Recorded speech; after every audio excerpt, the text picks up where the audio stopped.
Good morning. This is a meeting of the Park and Recreational Department. Today is July 15th. It's 9:30. Just to introduce myself, Chad Leclerc, Park Chairman, Mike Matten, and also would like to welcome a new member, Chris Hopkins, to our Park Board. He has taken the spot from Chris Anderson, whose term was up. So welcome, Chris. Thank you, Chad. This will be a fairly quick meeting today. We do want to follow up with a more scheduled, longer meeting shortly down the road. But Mike and I had a meeting probably the day after elections or so, close to it. And it was just really to go over salary for the park workers that we had. And we left out the summer rec workers that are hired temporarily for the 5 or 6 weeks of that program. So today, to start, really, it's just to get approval for them to be at minimum wage. Kathy Jason does a good job of managing the amount of hours that the group can work to make sure that she stays within the budget that we have associated with the summer youth program. But obviously, with the current price, I think it's $14.25 for minimum wage. She put in to have them at that minimum, and so I just looking for a motion first to put the summer rec workers, the new ones, at $4.25, and new and any existing that are below minimum wage. I'll go ahead and make that motion to approve that. Okay, I'll second that. All in favor? Aye. Aye. All right. So the other small thing on the agenda at this point was anybody associated with Facebook probably knows by now, just some vandalism going on at the park. We do have cameras around the garages down near the ball fields. It's not just because of the baseball fields, but there is stuff going, a lot of equipment and stuff in those areas. Number one. Number two, that's where we have internet, and the cameras that we were able to get thanks to the Acushnet Rifle and Gun Club, their donation. We were able to get cameras that basically I could put around that area because they have to be wired in right now to the internet. There's also some up in the veterans area. I just don't know how many of them face the playground. It's a lot to make sure people, if we see cars driving in or people coming into the park or leaving, if something happens during those times, we kind of see that part. It may not cover every single person there. I'd like to work on getting some additional cameras throughout. I have spoken to Nick. There are some town ideas where maybe we can get some wireless cameras spread out more throughout the park, but there's got to be other things in place.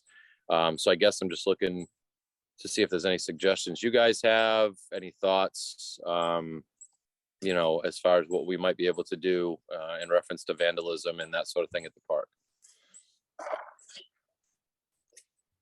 With the cameras, that's a tough question. Just we're gonna need to come up with a budget idea and try to work within the confines of that. As you know, you and I have looked into it in the past, and the budgets to have these things installed and everything, it gets up there pretty quick. Right. And then again, to run the wire, expensive and pretty much impossible to get it across parking lots and stuff like that. That you usually go underground or whatever. So we'd have some issues there. Wireless is a great way with the Wi-Fi, but again, we don't have that in all areas of the park. So we'd have to come up with some solution. Before we can even start looking at that, we're gonna have to come up with some sort of a budget at some point. And see if we can get someone to work within that. I know I've looked into it in the past, had a company basically say it was so expensive. They were coming in on a lower side, and it was going to be several thousands of dollars just for the cameras themselves, not even installing them. So installing them was going to be pretty expensive. So we're going to have to come up with some sort of a budget, and it's going to be a slow process probably, but we can do it, I'm sure. We just got to kind of come up with an idea and get it to town meeting and stuff like that. Yeah, and I don't want to get into too much detail because I don't know how much is out there through the town, but there are some ideas as far as to be able to get, wireless cameras and maybe have some more Wi-Fi around the park. It kind of stinks because one of the ideas that I have, we have some money put aside for the park and rec to repave the basketball court.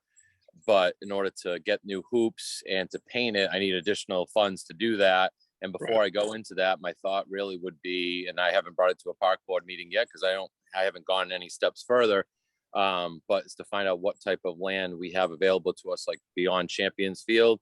So that maybe we go from one court to maybe like a three court. I've also been proposed by somebody. It was a great idea, and I even brought it up to the foundation, but to maybe name it like Mr. Martin's basketball courts, since he was big into basketball. Kids, loved him. He's from the park, the area. So I thought that was also a great idea. So I want to work with them too. But obviously, before we start putting courts back, behind, out even further away from, the public, that we have some sort of camera system that we can, kind of check. And I also had Chief Richmond reach out to me about something. Again, I don't know much details and I don't want to put it out there, but about something that happened around the park to see if we had cameras that may have caught people in and out of the park at that time of the incident and so forth. So obviously it's very important around there. It's an easy way for people to get from Warmsetta, Frank Street, all these other locations through the park and get, and vice versa. So, or into the woods. So to have more cameras, I think, it's not just to protect the baseball league and stuff, or even the playground. I know somebody tipped over a dome and threw it into the parking lot. That's an easy fix. It's not that we like to see it and so forth, but it's an easy enough fix to do some of those things. But to have, I think, the cameras around to prevent a lot of that, I think would be a good idea. So I think it's something that we have to put on the top of the agenda moving forward for sure. Yes. Yeah. Does it have to be something? Does it have to be something that we purchase through the budget? Because you said you had some of the cameras donated or something to begin with. You can always look at donations. Already. Yeah, we could look at donations. If the thing with the town with wireless possibly comes through, then we could, try to raise money to get cameras, just the wireless ones, and then we could put them wherever we need to, which would be great. The part where we only have internet in 2 spots, if we get them donated or we have money from something else that we can purchase them, that's great. But if they have to be wired, then you can only go so far, unfortunately, with them. So, because I'd like to just we don't have anything down in the back fields. That's a walkway. People go in and out of the woods way down beyond Whitefield.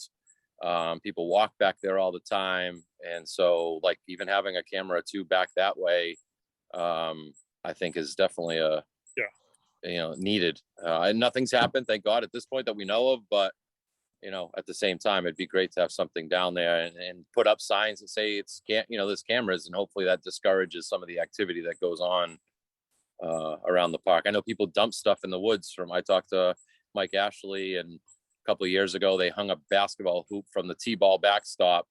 And I was like, where did that even come from? And he says, you'd be surprised in the middle of the night that stuff turns up in the woods where we dump our, grass shavings and stuff like that and leaves in the woods, like beyond the fields. He's like, they dump trash and basketball hoops and tires and so forth. So obviously having a cameras in those areas will, again, help prevent that going forward. So.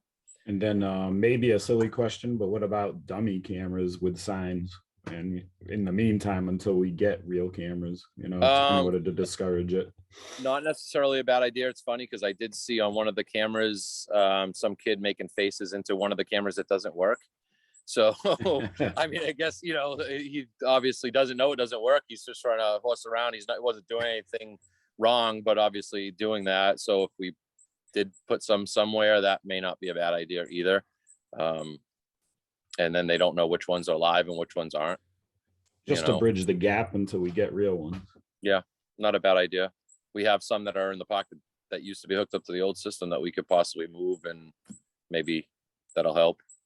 So, other than that, the last thing on the agenda was just an open discussion. Anything that you guys have, Chris, if you have any, questions or whatever. If Mike, I don't know if you're still doing. I saw something come up at the selectmen's meeting on the 13th about the Lake Street information. I didn't get to watch it yet. I just got back, but I don't know. Yeah, no, we haven't had a meeting with the Lake Street Committee recently, but I know they're still working on some aspects of it, and I'm sure we'll hear more from that whole thing real soon. It's been a slow process dealing with other municipalities and that sort of thing. So And that's mostly getting the rights to the lake and stuff like that, right? Is that what that's about? yeah, Selectman Womanar has been working on that with a few others, and getting that ball rolling. Kind of a standstill until we can get all the legalities of everything together and get some sort of understanding on who's going to be responsible for what and that sort of thing. Once that gets going, I'm sure we'll have more available to us, more news, and you know, I know we've spoken about other properties in town and stuff as well, and you know, obviously we're going to need you know, to discuss budget issues with that as well. Again, that'll all be town meeting type stuff, but we'll have to get that squared away in our meetings first. But once we get a little more word on what all that looks like it's going to go forward, we can come up with a plan and move forward on our end. Okay. Yeah. Since the last meeting, and you know, I've worked with town admin Jamie Kelly and the Paul Macaraco from the soccer league and the schools. We've taken over temporarily, at least for the summer, cutting the grass on the soccer fields, the 2 phases that the school, the soccer league has helped pay for behind Ford and elementary school, cutting the grass, weed whacking the fenced area. We have Jamie's been working diligently to get some sort of agreement in place, like for at least the next year, for us to continue to cut that grass, to help the soccer league, first of all, because the school doesn't have the time. And we had somebody from the golf course that was helping out, volunteering his time to do some of it. So we've kind of taken that over. Long term, who knows, we might have the tennis courts and basketball courts under our jurisdiction. And same thing, he's talked about taking some of that budget that the school gets for that maintenance and putting it towards us to help us pay for it. I mentioned some of the other areas in town, but Jamie had said too, some of that we have to look into how we got that land, you know, who it belongs to, because it might be ours now because some, you know, we're cutting the grass and it's, you know, the meeting house is on it, but you know, it might be something that we can't just take and build something on. We may have to go through hoops too, and there might be other areas that are ours. So definitely something that we've brought up, and I think going forward would be good to look into, and hopefully we can find some long-term park worker too to maintain these if we end up doing long-term projects. So Okay. Chris, you got anything, any questions that we might be able to answer? I know it's new and fresh for you and everything.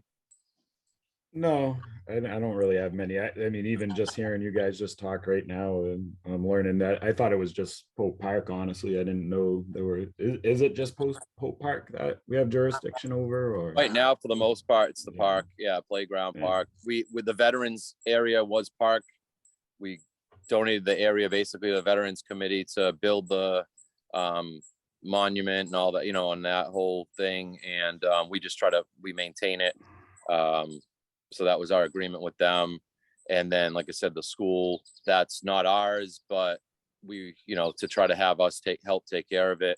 And then there's just other parts of land in town that are just open that we've had, you know, thoughts of whether it just be a playground or a basketball court or something in a different part of town. So not everybody has to come directly to Pope Park to play. There's a couple other areas. And like I said, if we take over the school, if it's a bit of an undertaking, but again, a basketball court that doesn't get maintained very well, they got tennis courts, they have a playground, and you know, you're relying on a small budget and one person at the school to try to maintain all that. If it'd be something that maybe we can help out with, and it's good for the kids. I mean, they're in the school, so they go out and they can still use it. It's not like we're taking it away from them, but that's a thought that we've had too, is maybe it's just something we help maintain and we can get a bigger budget and start working on fixing some of that stuff up too. So. And also, Chris, you know, there are other properties in town that are under the park department. We're just not being utilized right now for many reasons. Some that they're not able to be utilized. You know, you can't put structures on them because of wetlands and that sort of thing. But there are other properties that as Chad said, Mr. Kelly's going to work on see as far as how they're deeded and that sort of thing, to see what we can do with them and just to provide better for the town people and give them more options than just one place. And the Lake Street thing is just a matter of they've been cleaning it up, obviously, as you've seen, and they got the fishing dock and that sort of thing. And so eventually, if we can get rights to the water, which is owned by New Bedford, I believe at this point, then we can start working on, the beach area over there, cleaning that up a little bit, giving people a place to hang out, and possibly we've talked about even like little areas to cook and, if they wanted to, and maybe be able to do more like fishing events and things of that nature if we have that land under our wing. So but obviously things have to get worked out first before we can go that far. So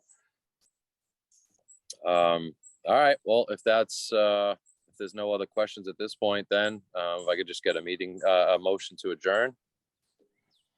I'll make that motion to adjourn. All right, I'll second that. All in favor? Aye. Aye. All right, we'll see you guys. We'll come up with a meeting and we'll have a meeting soon. Thank All you. right. Thanks, guys. Thanks, Have a Chad. great day.